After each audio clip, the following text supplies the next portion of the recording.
My mother abandoned me at 16 to make room for her twins. 15 years later, she returns demanding $120,000 for their college.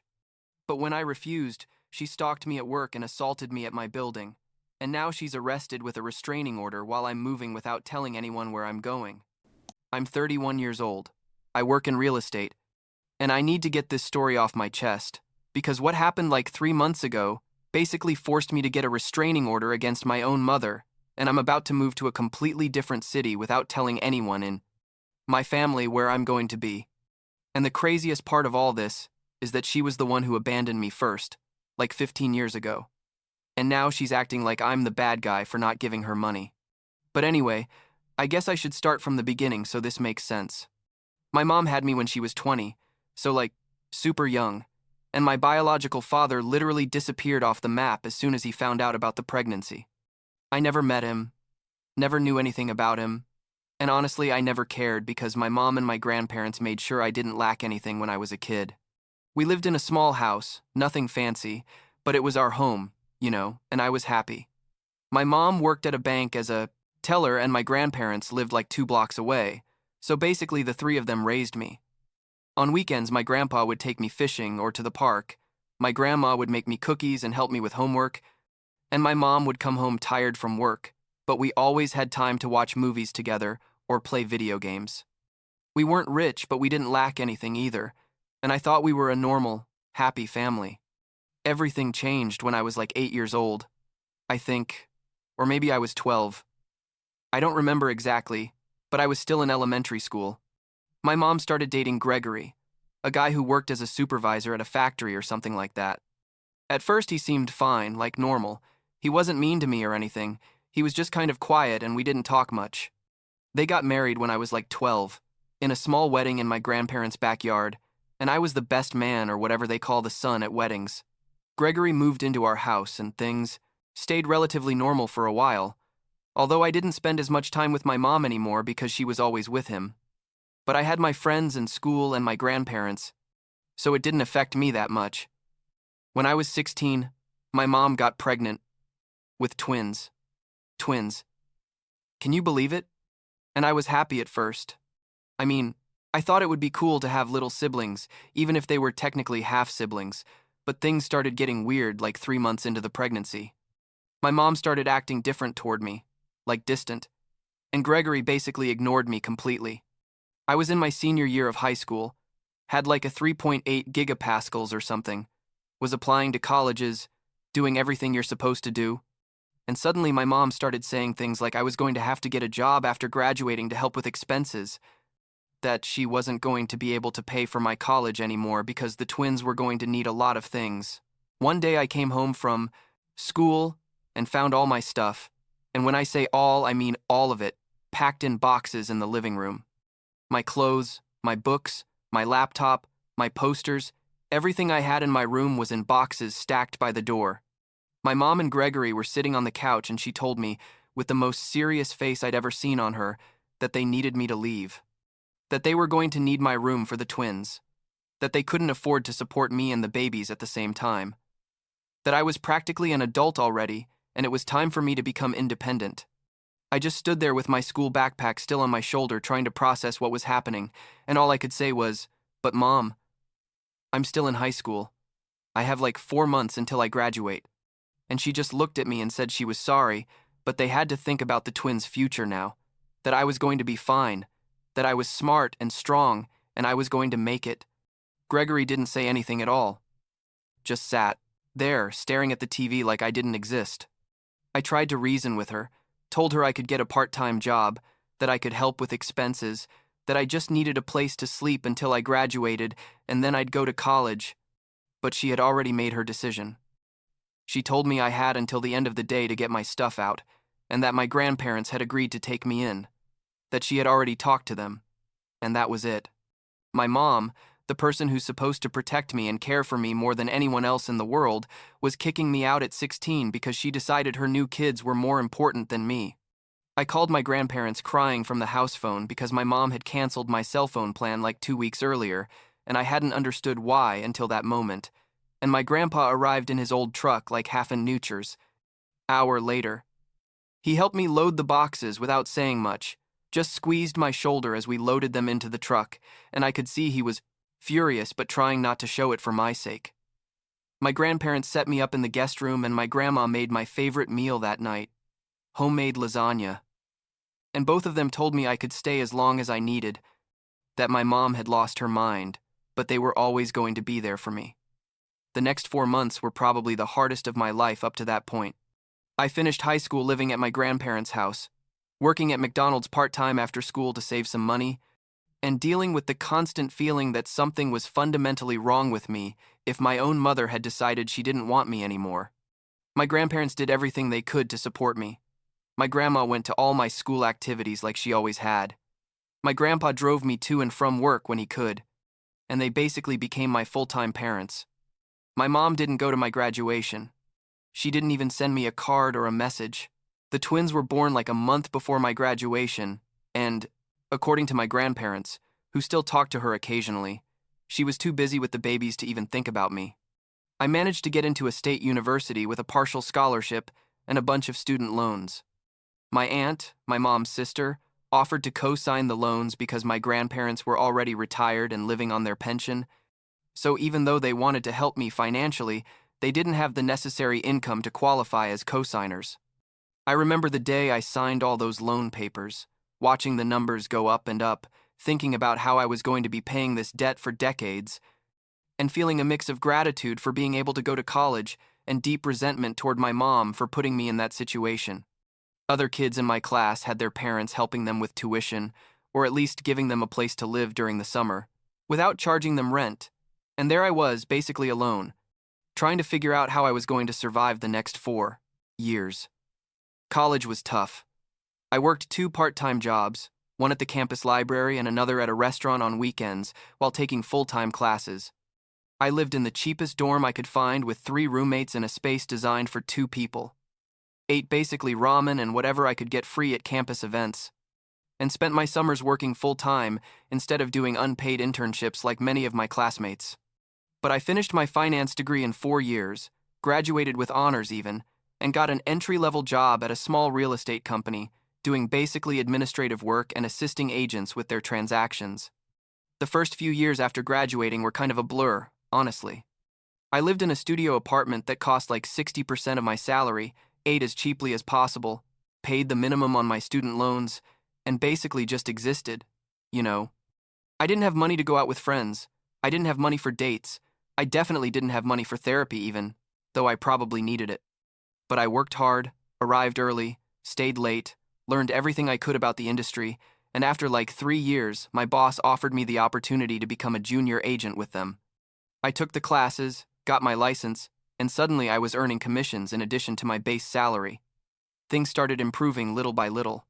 I moved to a 1-bedroom apartment in a better neighborhood, was able to buy a used but decent car, started paying more than the minimum on my loans, even managed to save a little each month. I wasn't rich or anything. I was still living modestly, but I wasn't drowning financially all the time anymore. My grandparents were super proud of me. My grandma bragged to all her friends that her grandson was a real estate agent, and my grandpa helped me buy my first professional suit when I closed my first big sale. During all this time, since she kicked me out of the house, I hadn't heard practically anything from my mom. My grandparents gave me occasional updates, like that the twins had started school or that Gregory had gotten a better job, but I had basically accepted that she had decided I wasn't part of her family and had moved on with my life without her. Like 6 months ago, when I had just turned 30, I was in my office on a normal Tuesday reviewing some contracts when the receptionist called me on the intercom saying I had a visitor. I wasn't expecting anyone, so I went down to reception, kind of confused, and there was my mom. I hadn't seen her in person in more than 10 years, and honestly, I didn't recognize her immediately. She looked older, obviously, with more gray hair and wrinkles, but it was her. My first reaction was like pure shock. You know, like seeing a ghost or something. And before I could say anything, she gave me a hug and started talking super fast about how she had missed me so much and how successful and professional I looked. I took her to an empty conference room because the receptionist was looking at us with a totally confused face. And once we closed the door, I asked her what she was doing there. And this is where things get really bad. Turns out the twins, who were now like 14, were starting to think about college, and she and Gregory had been researching costs and had realized they didn't have any money saved to send two kids to college at the same time. So she, in her infinite twisted logic, had decided to look me up on Facebook or LinkedIn or wherever, had seen I was a real estate agent, had assumed I was making a lot of money, and had come to ask me to help pay for the twins' college. I sat there listening to her talk about how the twins were such smart kids and how they deserved to have the same opportunities as other kids, how family supports each other, how I was their older brother and had a responsibility toward them, and I felt like I was in an alternate dimension or something. This woman, this person who had kicked me out of her house at 16 because she decided she couldn't afford to have me and her new kids at the same time, was now sitting in front of me asking me for money for those same kids like it was the most normal thing in the world. Like the last 14 years hadn't happened. Like she hadn't abandoned me and forced me to survive completely alone. I told her no. I told her she had kicked me out when I needed her most. That she had forced me to take out tens of thousands of dollars in student loans that I was still paying. That I didn't owe her or the twins or anyone anything. And that she needed to leave. And she completely changed. From sweet and regretful mom to something completely different. She started yelling that I was selfish, that clearly money had changed me, that how could I be so cruel to my own siblings, that she had done the best she could when she kicked me out, and that I should have gotten over it by now. I told her to leave, or I was going to call security, and she finally left, but not before telling me this wasn't over, and that I was going to regret turning my back on my family. I thought that was going to be the end of it, that she would go back to her life and I to mine, but I was completely wrong. She started sending me emails, like 5 or 6 a day, with stories about how hard it was to raise twins, about how much everything cost, about how I was her only hope. She called my office, and when the receptionist stopped putting her calls through, she got my personal number somehow and started calling me there too. The voicemails were basically the same thing, sometimes crying, sometimes angry, always asking for money, or at least to meet and talk about helping with the twins. I blocked her number and her email, but then she started creating new accounts and getting different numbers. Like 2 months ago, she showed up at my work again, but this time she wasn't polite or calm. She arrived, screaming at reception that her son was a selfish monster, who was letting his little brothers lose their future, that I had all this money and refused to share a single cent with my family. There were clients in reception, other agents, my boss was there, and everyone just stared at this scene while my mom yelled and made a complete spectacle. Security eventually got her out and they had to call the police because she refused to leave the building. The cops talked to her, told her she couldn't come back, and she finally left in her car, but not before yelling out the window that this wasn't over. My boss was incredibly understanding about the whole situation, but I could see he was worried. He asked me if I needed time off or if there was anything the company could do to help, and I basically just apologized like 1,000 times and assured him it wasn't going to happen again. I was humiliated, completely mortified, and I was also starting to get a little scared because clearly my mom wasn't going to give up. I talked to a lawyer about my options, and he told me I could get a restraining order, but I needed to document all the harassment first. So, I started saving all the emails, all the screenshots of text messages from unknown numbers that I was pretty sure were from her. I recorded the voicemails she left, and she kept escalating. She started showing up at my apartment, knocking on the door at all hours, sometimes early in the morning before I left for work, sometimes late at night. My neighbors started complaining about the noise, and I was basically living in constant fear that she was going to be there every time I opened the door. The emails got darker, saying things like she was going to ruin my life like I was ruining the twins' lives, that she was going to make sure everyone knew what kind of horrible person I was. Everything came to a head like 3 weeks ago. I got to my apartment after a particularly long day. It was like 9 at night, and she was waiting in the hallway outside my door. When she saw me, she started following me, yelling the same things as always. That I needed to help, that the twins were my responsibility, that I was a terrible son. I tried to get into my apartment and close the door, but she stuck her foot in and started pushing the door, trying to get in. I told her to leave or I was going to call the police, and she suddenly pushed me so hard that I fell backward and hit my head against the hallway wall.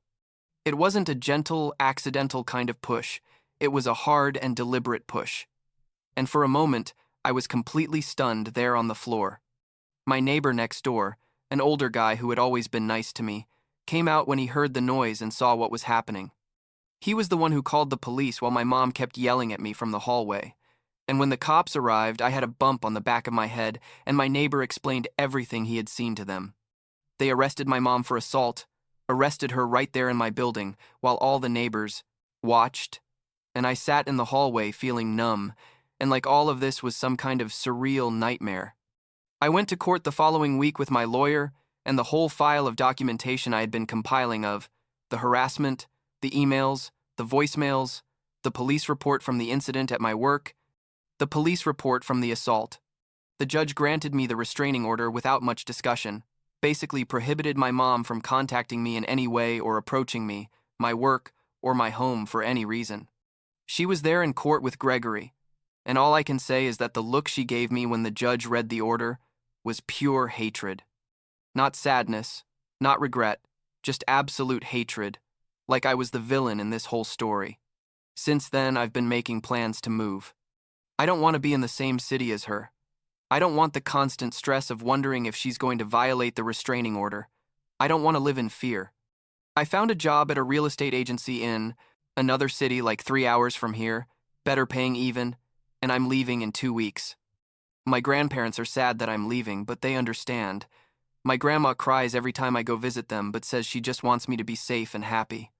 I gave them and my aunt my new address, but I asked them please not to give it to anyone else, not even other family members who might pass it on to my mom. What bothers me most about all of this, what keeps me awake at night, even now, isn't the assault or the harassment or the humiliation at my work. It's the fact that she really believes she's right.